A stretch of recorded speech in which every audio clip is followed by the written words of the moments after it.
मालेगावात राजकीय भूकंप. मंत्री दादा भुसेंच्या दबावाचा आरोप करत अद्वै हिरेंचा उपोषणाचा इशारा. नमस्कार, मी संभाजी पगार आणि तुम्ही पाहत आहात लोकशाही माझा SP न्यूज इंडिया. मालेगावच्या राजकारणातून एक अत्यंत मोठी आणि खळबळजनक बातमी समोर येत आहे.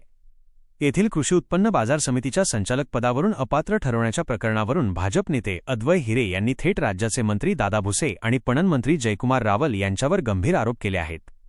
मंत्री भुसे यांच्या दबावामुळे अधिकाऱ्यांवर आपल्या विरोधात निकाल देण्यासाठी दबाव आणला जात असल्याचा दावा अद्वै हिरे यांनी केला असून त्यांनी आता थेट मुंबईत पणन मंत्र्यांच्या निवासस्थानासमोर आमरण उपोषण करण्याचा इशारा दिला आहे. बातमीचा सविस्तर तपशील. मालेगाव कृषी उत्पन्न बाजार समितीच्या संचालक पदावरून अपात्र ठरवण्याच्या निर्णयामुळे भाजप नेते अद्वै हिरे आणि राज्य सरकारमधील मंत्र्यांमध्ये तणाव कमालीचा वाढला आहे. हिरे यांनी फेसबुक लाईव्हद्वारे आपली भूमिका मांडताना असा आरोप केला की मंत्री दादा भुसे यांच्या इशाऱ्यावरून पणन मंत्री जयकुमार रावल हे प्रशासकीय अधिकाऱ्यांवर दबाव निर्माण करत आहेत. या संदर्भात अद्वै हिरे यांनी मुंबई पोलीस आयुक्तांना पत्र पाठवून 11 मार्चपासून मुंबईतील पणन मंत्र्यांच्या निवासस्थानासमोर आमरण उपोषण करण्यासाठी परवानगी मागितली आहे. हे आंदोलन पूर्णपणे लोकशाही मार्गाने आणि शांततेत केले जाईल अशी हमी त्यांनी दिली असून या पत्राची प्रत त्यांनी सोशल मीडियावर प्रसिद्ध केली आहे. प्रकरणाची पार्श्वभूमी. या वादाची ठिणगी 2023 मध्ये पडली. मालेगाव कृषी उत्पन्न बाजार समितीच्या निवडणुकीत अद्वै हिरे यांच्या गटाने सत्ता मिळवली होती आणि हिरे सभापतीपदी निवडून आले होते.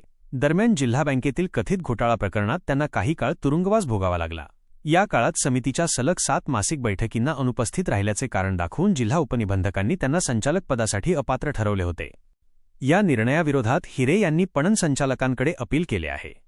तुरुंगात असल्यामुळे मी रजेचा अर्ज दिला होता, मात्र तो सभेपुढे सादर न करता राजकीय सूडबुद्धीने कारवाई करण्यात आली, असा दावा हिरे यांनी केला आहे. जर या प्रकरणाचा निकाल गुणवत्तेच्या आधारे लागला तर आपले पद वाचेल, असा विश्वास त्यांनी व्यक्त केला असला तरी राजकीय हस्तक्षेपामुळे निकालावर परिणाम होण्याची भीती त्यांनी व्यक्त केली आहे. समारोप. अद्वै हिरे यांच्या या पवित्र्यामुळे महायुतीतील अंतर्गत मतभेद पुन्हा एकदा उघड झाले असून राजकीय वर्तुळात मोठी चर्चा सुरू झाली आहे. न्यायासाठी मी मागे हटणार नाही, गरज पडल्यास अटकेत जाण्यासही तयार आहे, असा आक्रमक इशारा हिरे यांनी दिला आहे. मी संभाजी पगार आणि तुम्ही पाहत होतात लोकशाही माझा SP न्यूज इंडिया - आवाज जनतेचा हक्क लोकशाहीचा. आमच्या चॅनेलवर नवीन असाल तर आमच्या चॅनेलला नक्की सबस्क्राईब करा.